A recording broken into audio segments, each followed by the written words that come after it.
Realitas Ibrahim, bagian 11. Kembali ke akar Ibrahim, jalan yang terlupakan. Agama yang lahir dari Ibrahim bukanlah 3 pohon yang saling bersaing untuk menjulang, melainkan satu akar yang menumbuhkan cabang ke segala arah demi menaungi bumi yang sama. Isa dari Nazaret, Musa dari Mesir, dan Muhammad dari Mekah. Semuanya adalah cabang dari akar kasih Ibrahim. Mereka tumbuh dalam ruang dan waktu yang berbeda. Namun seluruh ajaran mereka bersumber pada satu nilai. Tauhid yang mendorong cinta, pengorbanan, dan keadilan. Namun umat setelahnya lebih sibuk memperdebatkan nama cabang daripada menyirami akarnya. Umat lupa bahwa jika akar dirawat, maka semua cabang akan tetap segar meski bentuk daunnya berbeda. Dan ketika akar dilupakan, muncullah retak di batang. Dari retak itu tumbuh prasangka. Dari prasangka tumbuh kebencian. Dari kebencian, tumbuh kekerasan yang atas nama agama justru melukai inti dari agama itu sendiri. Di sebuah kota besar, tinggal seorang pemuda bernama Daniel, keturunan Yahudi, yang tumbuh besar di lingkungan Kristen.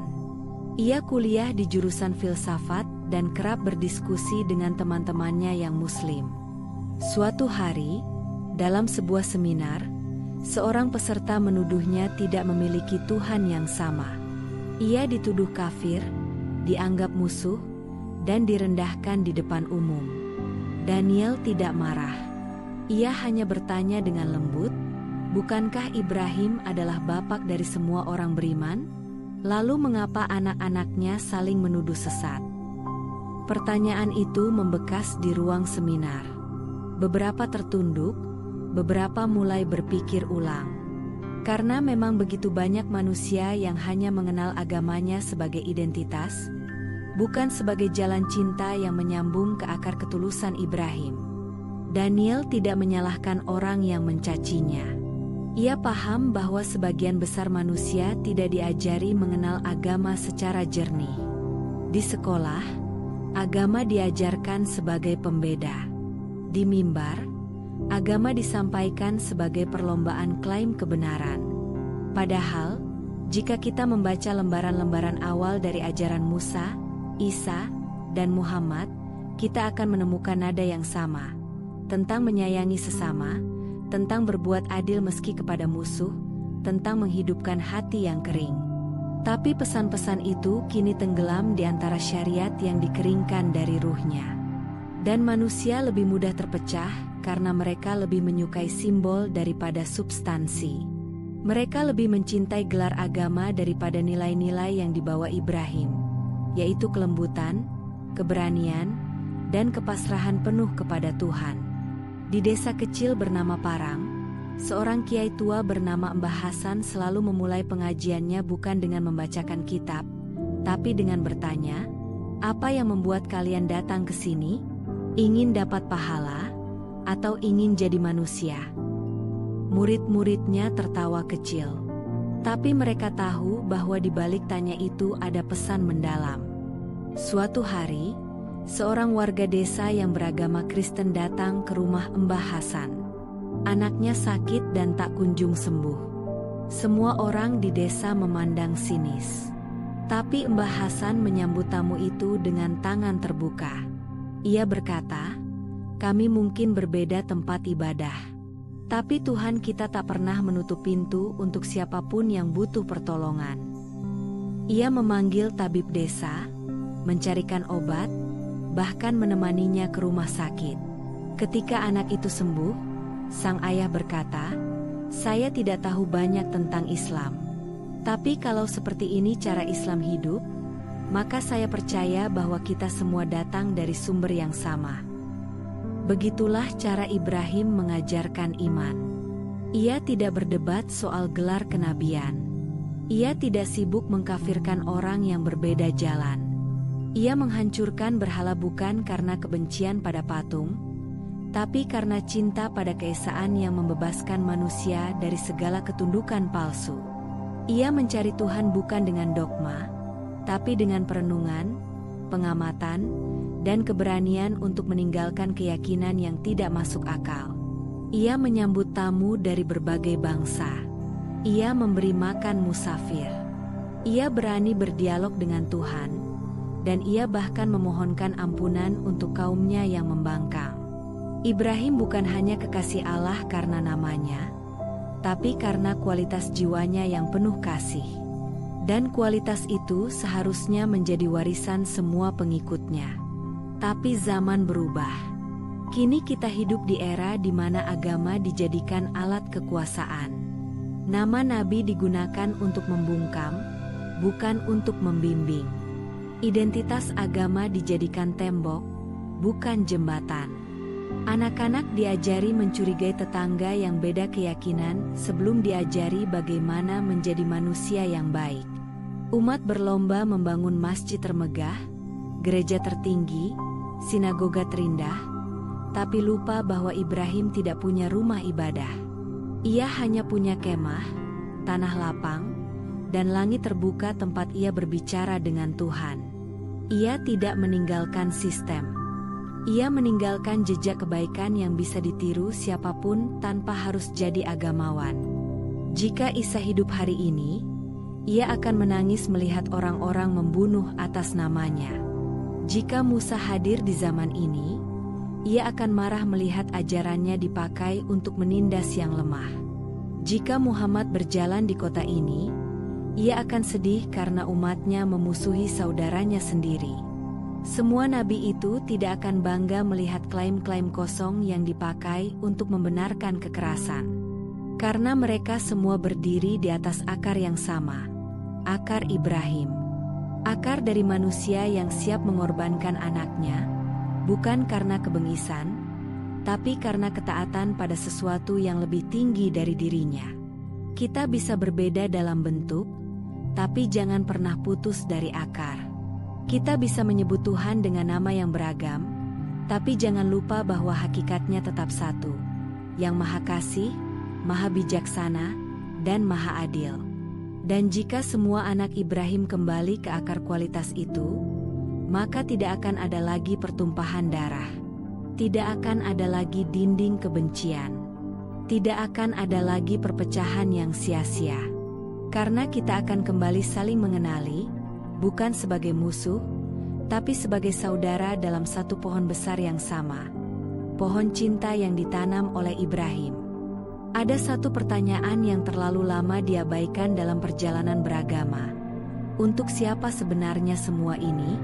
Ibadah, pengorbanan, hukum, dan syariat, semua dikumandangkan setiap hari dari rumah-rumah ibadah hingga panggung-panggung publik. Namun sedikit yang bertanya apakah kita sedang berjalan mendekat kepada Tuhan atau menjauh dari wajahnya yang penuh kasih. Kita lebih sibuk memastikan siapa yang benar dan siapa yang salah, daripada bertanya apakah hati kita sudah menjadi tempat yang layak bagi kebenaran itu sendiri. Dan di tengah kabut zaman yang dipenuhi kompetisi klaim dan gelar suci, Ibrahim datang bukan untuk menang, tapi untuk menyelamatkan kita dari kekeliruan kolektif. Bahwa iman adalah soal simbol, bukan soal isi. Ibrahim tidak membawa banyak ayat, tapi ia menjalani hidupnya sebagai tafsir hidup dari nilai-nilai luhur yang begitu dekat dengan fitrah manusia. Ia berjalan dari satu negeri ke negeri lain bukan untuk menaklukkan, tapi untuk menyebarkan cahaya. Ia menyembelih ego bukan karena lemah, tapi karena tahu bahwa musuh sejati manusia ada di dalam diri, bukan di luar. Ia meninggalkan Hajar dan Ismail di tanah gersang bukan karena tidak cinta, tapi karena yakin bahwa cinta sejati bukan melulu tentang memeluk, tapi juga tentang melepaskan dengan kepercayaan penuh kepada Yang Maha Menjaga. Ia membangun Ka'bah bukan sebagai lambang kejayaan, tapi sebagai titik temu agar semua manusia bisa bersujud di tempat yang sama, tanpa kasta, tanpa gelar, tanpa perlu menjadi siapa-siapa selain hamba yang tulus. Di tengah dunia modern yang menggantungkan kehormatan pada followers, angka sertifikasi, dan status sosial, Ibrahim berdiri sebagai pengingat bahwa kehormatan sejati terletak pada kelapangan hati. Ia tidak mengejar popularitas, namun diabadikan oleh sejarah. Ia tidak mengejar kekuasaan, namun diteladani oleh para pemimpin sejati.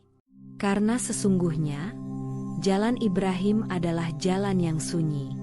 Jalan yang tidak ramai dibicarakan di media, tidak viral di platform digital, tidak memuaskan syahwat untuk tampil dan diakui. Tapi justru di jalan sunyi itulah, seseorang dibentuk menjadi cahaya, menjadi pelindung bagi yang tersesat, menjadi pelipur lara bagi yang lelah, menjadi pembawa kabar damai bagi dunia yang haus keadilan. Di sekolah-sekolah, kita sering diajarkan bahwa Ibrahim adalah simbol kepatuhan. Tapi lebih dari itu, ia adalah simbol kebebasan. Bebas dari penyembahan pada manusia.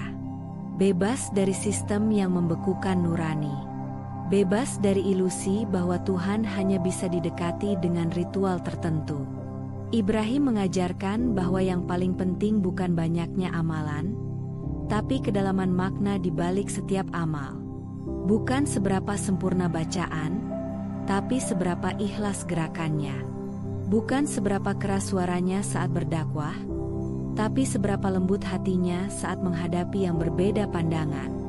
Maka, jika manusia hari ini mengaku mengikuti jejak Ibrahim, tapi hidupnya penuh kebencian, maka ia tidak sedang mengikuti Ibrahim, tapi sedang menjauh dari maknanya.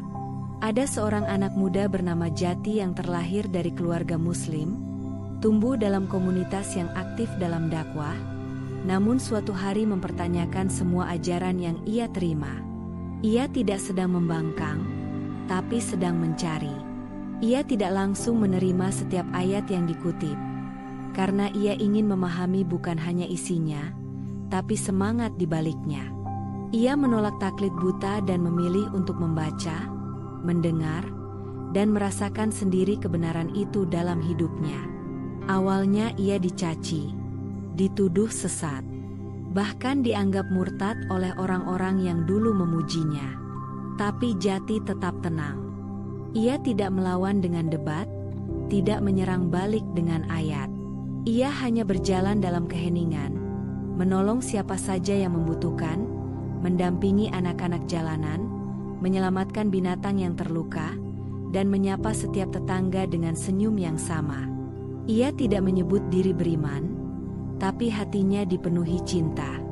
Ia tidak menyebut diri sebagai pengikut Ibrahim, tapi hidupnya mencerminkan keberanian, keikhlasan, dan kejujuran yang sama.